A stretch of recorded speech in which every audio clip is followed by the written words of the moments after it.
And it was when I moved to Yakima that I felt like my brain and my heart could no longer agree with the life that I was living and the things that I was believing. And I made a really difficult decision to step away from the faith. And those of you who know maybe a little bit about Mormonism, it's a very tight-knit community, and leaving was very much social suicide for me, and my husband also at the same time chose to leave. And so I lost friendships, and I lost the respect of family members, and I was being questioned whether I had devils around me, and surely Satan was working extra hard to deceive me. And but my brain was on fire trying to defend my decision, but still fit into this world that I no longer felt that I belonged to. And one night I was sitting on the floor of our new house that we had just moved into here in Yakima, and I was really rock bottom. I was feeling upset about all of it and very hurt by the people who either outwardly or silently disapproved of my decision. And this song just came from my river of inspiration and just flowed through me. I wrote it in about 15 minutes. And the whole time I was thinking about this scene that Pastor Ken described, which was Jesus talking about the woman, and only those who have stones, who have no sin, can cast stones. And the Jesus as the pacifist, as the peacemaker, who taught that if someone harms you, you don't throw stones back at them. You lay it at their feet and you say, "Come walk with me. Let's talk. Let's get to know each other. Let's understand why these decisions were made, or try to get to know each other better." And one of the lines in the song that I felt like it was really a download from the source or whatever was, "So judge me, cast me your stones, I will lay them back at your feet. Take my hand, let's walk a mile." And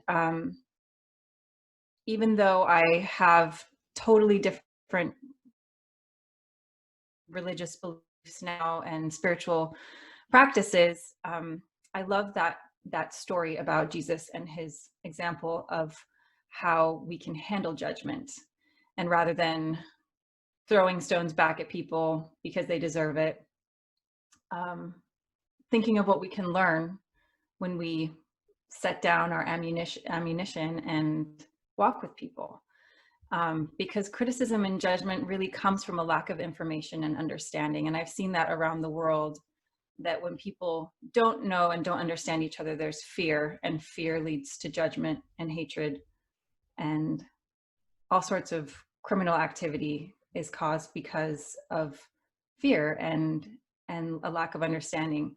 My daughter came home from school a while back and crying because, someone was mean.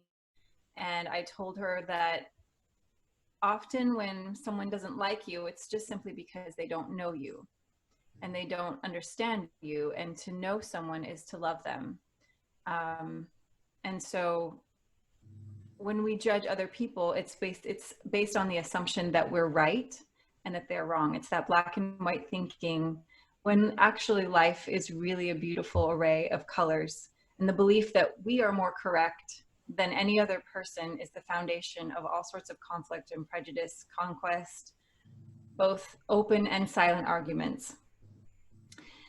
So my question for myself moving forward has been not, how is this other person wrong and I can impose my beliefs or my views on them, but what if I'm wrong?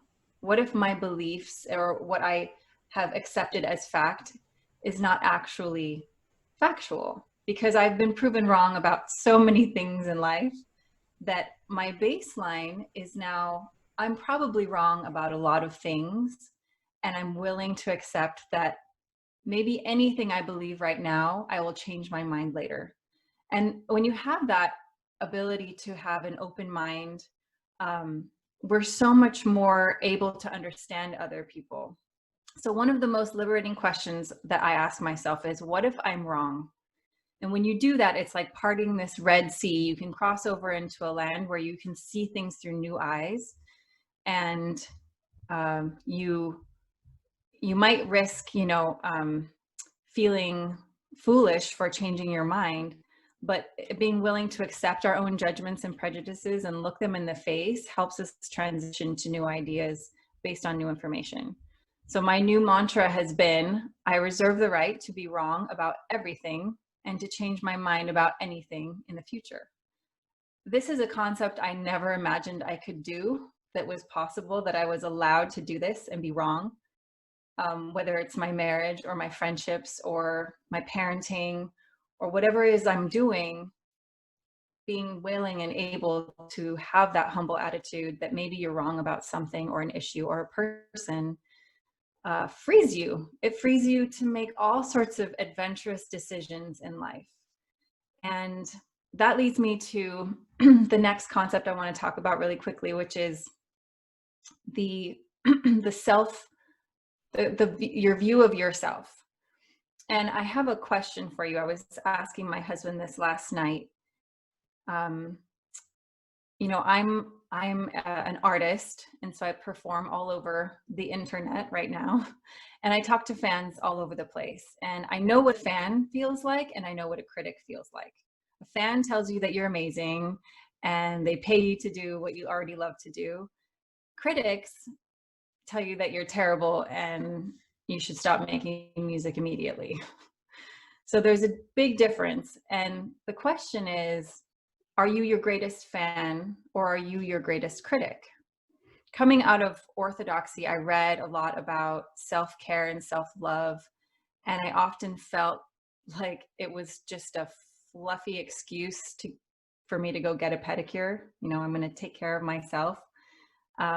But what I didn't understand yet was the profound significance of being your own fan, of being on your own cheering squad, your own best friend. And we are hard on others, yes, but usually it's an indication that we're hardest on ourselves. If you berate others, chances are you berate yourself even more. So you would never tell your friend or your best friend, you're always late, you're a bad parent, you're selfish, you've disappointed everyone. We would never say those things, but we say them to ourselves. And rather than saying self-care, I choose to use a phrase called self-like, or instead of self-love, self-like, because ultimately we do care about ourselves and our well-being. We guard our lives so fiercely, but often we don't like ourselves, right? We would not want to hang out with ourselves for a whole week. And the foundation for loving others fully really only comes from liking yourself. So I asked, this is what I asked my husband last night. I said, if you were a twin, let's say you had a twin, would you want that would look like you, sounded like you, laughed at the same jokes as you did, enjoyed the same things? Would you want to hang out with that person? Would you want to be stuck on an island with them or spend a week on a vacation with that person?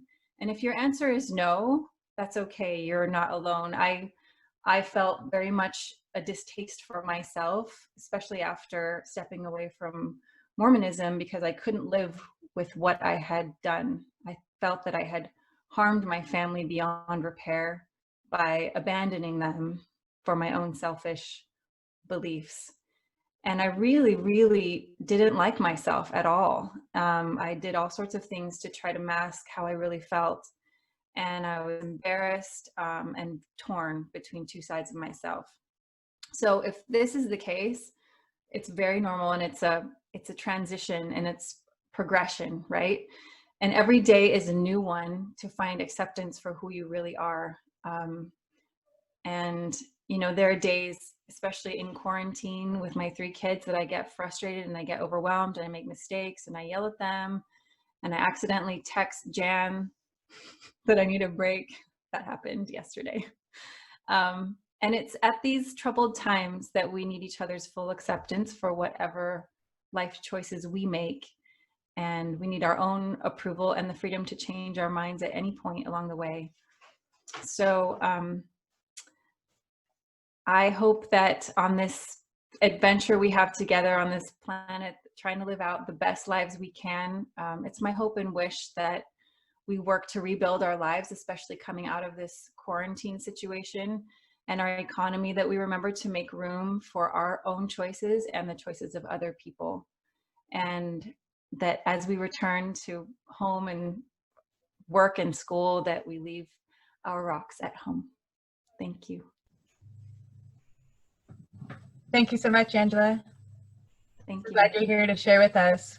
We do have one more song to share from Angela. I'm going to pass it over to Jim Schwing for a moment here.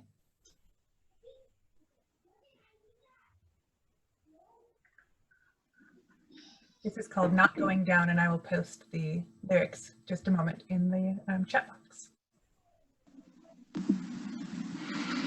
All right, well, I'm going to leave us with a closing song.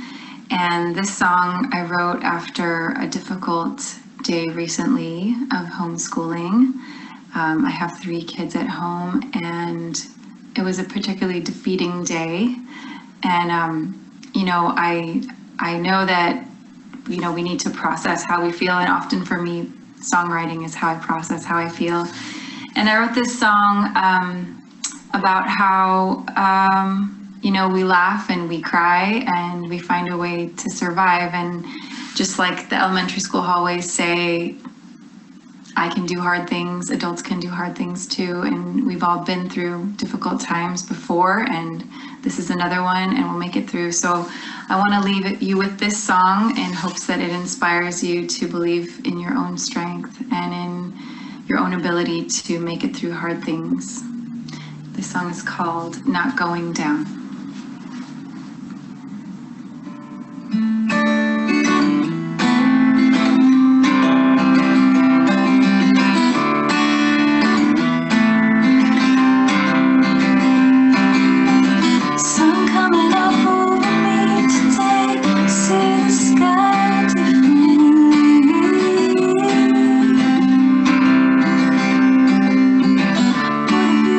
This is, and I can't wait.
Have a beautiful day.